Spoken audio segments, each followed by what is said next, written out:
Hello everyone, DVS ম্যাডামের ক্লাসে তোমাদের সকলকে স্বাগতম। আমি ডিভিএস ম্যাডাম। সবার আগে চ্যানেলটা সাবস্ক্রাইবের পর প্রত্যেকে নোটিফিকেশন অন রাখবে, যাতে যখন যখন ভিডিও আপলোড হোক তোমাদের কাছে পৌঁছে যায়। আলোচনার বিষয় ক্লাস 7 সায়েন্স। সায়েন্সের আমরা 5 নম্বর স্কুলের প্রশ্নপত্র সলভ করছি, ঠিক আছে? প্রশ্ন বিচিত্রা রায় মার্টিন থেকে। এর আগের প্রশ্নপত্রগুলো হয়ে গেছে, প্লেলিস্ট ভিজিট করে দেখে নিও। আমাদের 3টে চ্যাপ্টার ফার্স্ট ইউনিট টেস্টে আছে। চ্যাপ্টার 1, চ্যাপ্টার 3, চ্যাপ্টার 5, 3টে চ্যাপ্টারই আমি পড়িয়ে দিয়েছি। লাইন ভিত্তিক পড়া, অ্যাক্টিভিটি প্লাস তোমাদের গুরুত্বপূর্ণ প্রশ্ন উত্তর সব প্লেলিস্ট ভিজিট করবে, পেয়ে যাবে। ওকে, এখন শুরু করা যাক। সবার প্রথমের প্রশ্ন আমাদের কি দিয়েছে, বলেছে সঠিক উত্তর নির্বাচন করো। সেলসিয়াস স্কেলের নিম্ন স্থিরাঙ্ক 0 degree C, 32 degree C, 212 degree C, 1000 degree C. Answer is 0 degree C. Next, পরের প্রশ্ন বলেছে পটাশিয়ামের চিহ্ন কে, পি, পিটি, পিও। কে হবে। নেক্সট, পরের প্রশ্ন 35Cl17, এটা আর কি, অর্থাৎ ক্লোরিন পরমাণুর নিউট্রন সংখ্যা হলো। আচ্ছা, ক্লোরিন পরমাণুর নিউট্রন কোনটা, প্রোটন কোনটা, অলরেডি আমি চ্যাপ্টার যখন বুঝিয়েছি তোমাদের খুবই ভালো করে আমি কিন্তু কনসেপ্টটা ক্লিয়ার করে দিয়েছি, ঠিক আছে? যারা দেখোনি অবশ্যই লাইন ভিত্তিক পড়াটা কিন্তু দেখতে হবে। লাইন ভিত্তিক পড়া যদি পরমাণু চ্যাপ্টারটা দেখো, যে কোনো বিক্রিয়া বা যে কোনো সমীকরণ এগুলো কিন্তু নিজেরাই পারবে। যাই হোক, এটার অ্যান্সার আমাদের কি দিয়েছে, 17 আমাদের দিয়েছে, দেন দিয়েছে 18, দেন 35, দেন হচ্ছে 16। তো এটা আমরা 18 করব। ওকে, নেক্সট পরেরটা দিয়েছে প্রদত্ত কোনটি মৌলিক অণু। ওকে, এখানে H2S দিয়েছে, CaO দিয়েছে, HCl দিয়েছে, Cl2 দিয়েছে, এটা Cl2 হবে। নেক্সট, পরেরটা সত্য মিথ্যা যাচাই করতে বলেছে। বলছে যে এসআইতে তাপের একক হলো ক্যালরি। না, এসআইতে তাপের একক কি? কমেন্টস করো। এটা মিথ্যা হবে। এসআইতে তাপের একক আমি লাইভ ক্লাসে প্রশ্ন করেছিলাম অলরেডি, কমেন্টস করবে প্রত্যেকে। আচ্ছা, নেক্সট বলেছে কি কঠিন সোডিয়াম ক্লোরাইডের মধ্যে অণুর কোনো অস্তিত্ব নেই। একবার পড়বো, কঠিন সোডিয়াম ক্লোরাইডের মধ্যে অণুর কোনো অস্তিত্ব নেই। হ্যাঁ, সত্য। নেক্সট পরের প্রশ্ন বলেছে নিচের প্রশ্নগুলো অতি সংক্ষিপ্ত উত্তর দাও। বলেছে একটি ধনাত্মক মূলকের উদাহরণ লেখো। দেখো, ধনাত্মক মূলক আমরা বইতে প্রচুর পেয়েছি, NH4টা খুব পেয়েছি, কারণ আমরা অ্যামোনিয়াম যে সালফেটের সংকেত ছিল NH4 SO4, যেটা সংকেত ভেঙেও কিন্তু তখন আমরা মূলকের সংকেত করেছিলাম বইতে, তখন কিন্তু আমরা পেয়েছিলাম এটা। ওকে, তো যাই হোক, আমরা এটা করতে পারি কি, প্রথমটার আনসার করতে পারি, অর্থাৎ এইটার জন্য আমি এখানে করে দিচ্ছি এইটার আনসার।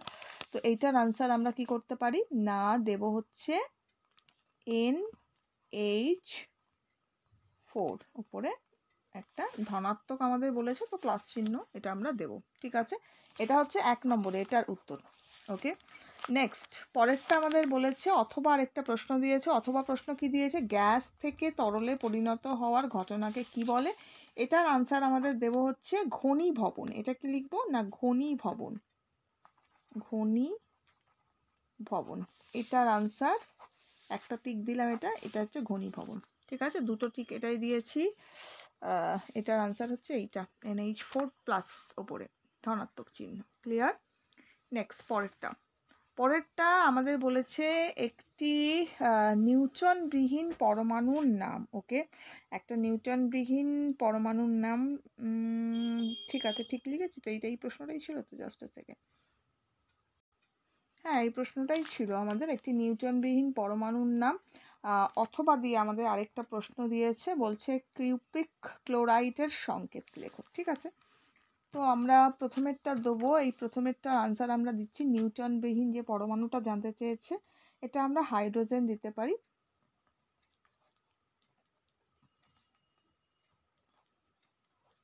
হাইড্রোজেন।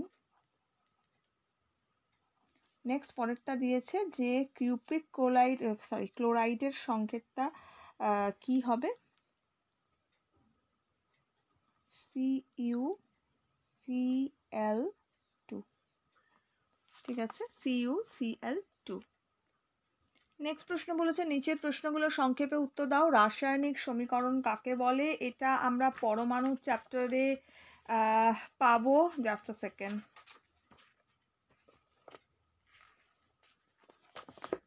আচ্ছা, আমরা আসছি পরমাণু চ্যাপ্টারে এখানটা আমরা পাবো। এই যে দেখো, বলছে বিক্রিয়ক ও বিক্রিয়াজাত পদার্থের সংকেত ব্যবহার করে রাসায়নিক বিক্রিয়াকে সংক্ষেপে প্রকাশ করি, তখন তাকে রাসায়নিক সমীকরণ বলে। ঠিক আছে।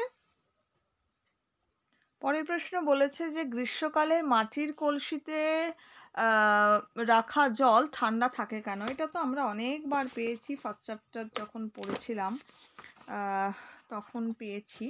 জাস্ট আ সেকেন্ড, এখানেই কোথাও পেয়েছি আমরা। এখানে এই চ্যাপ্টারটা, এইটা কিন্তু ভীষণ ভীষণ ইম্পর্টেন্ট। হ্যাঁ, এখান থেকে প্রচুর প্রচুর প্রশ্ন পাবে।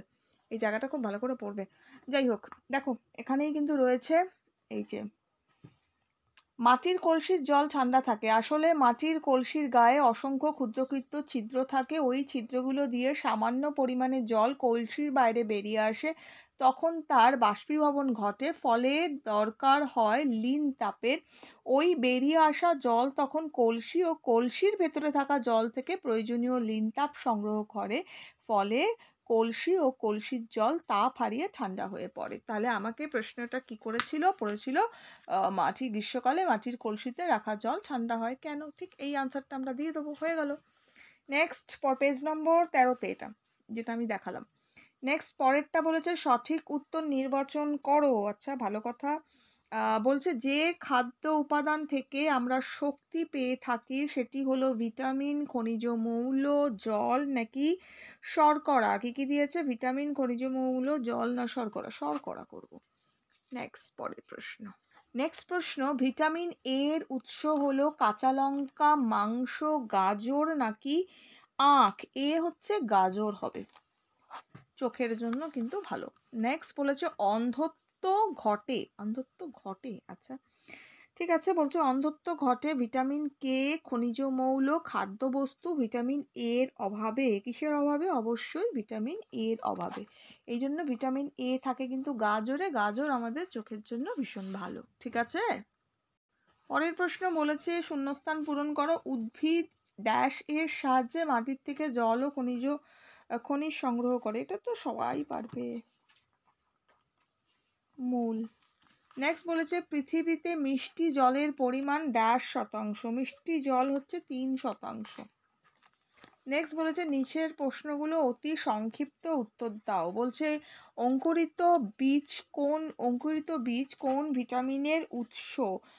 অঙ্কুরিত বীজ হচ্ছে কোন ভিটামিনের উৎস যদি আমাদের দেয়, এটা আমরা সি এর উৎস করতে পারি। তো আমরা লিখব উত্তর হচ্ছে প্রথমটার আনসার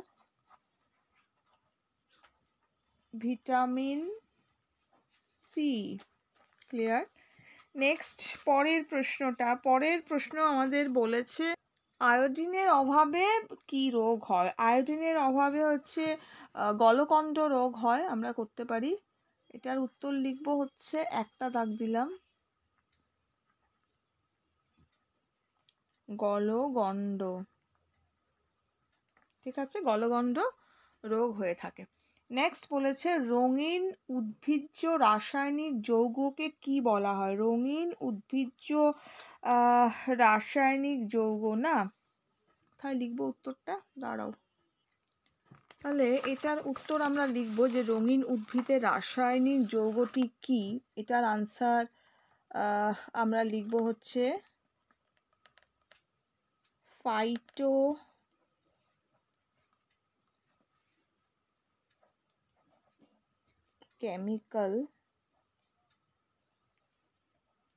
ফাইটোকেমিক্যালস। ঠিক আছে, হলো। প্রশ্নটা কি ছিল? রঙিন উদ্ভিজ্জ রাসায়নিক যৌগটিকে কি বলা হয়? তো ফাইটোকেমিক্যালস আমরা লিখব।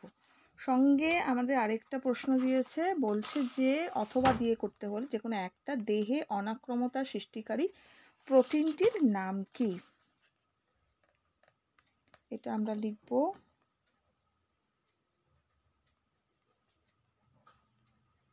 গ্লোবিউলিন। ঠিক আছে, গয়লয় ওকার বয়হস্যি হস্যু লয়হস্যি ন, ঠিক আছে, গ্লোবিউলিন হলো। নেক্সট পরের প্রশ্ন আমাদের রয়েছে যে নিচের প্রশ্নের উত্তর দাও। সবার প্রথমে প্রশ্ন, মানবদেহের লিপিডযুক্ত অংশগুলির নাম লেখো। আচ্ছা, লিপিড এটা আমরা পাবো হচ্ছে বইয়ের হচ্ছে মানুষের খাদ্য, তাই তো, এই চ্যাপ্টারসে পাবো। তো আমরা এটা যাব হচ্ছে এই দিকে আছে, এই চ্যাপ্টার তো তোমাদের ধরে ধরে পড়িয়ে দিয়েছি আমি। আচ্ছা, এই যে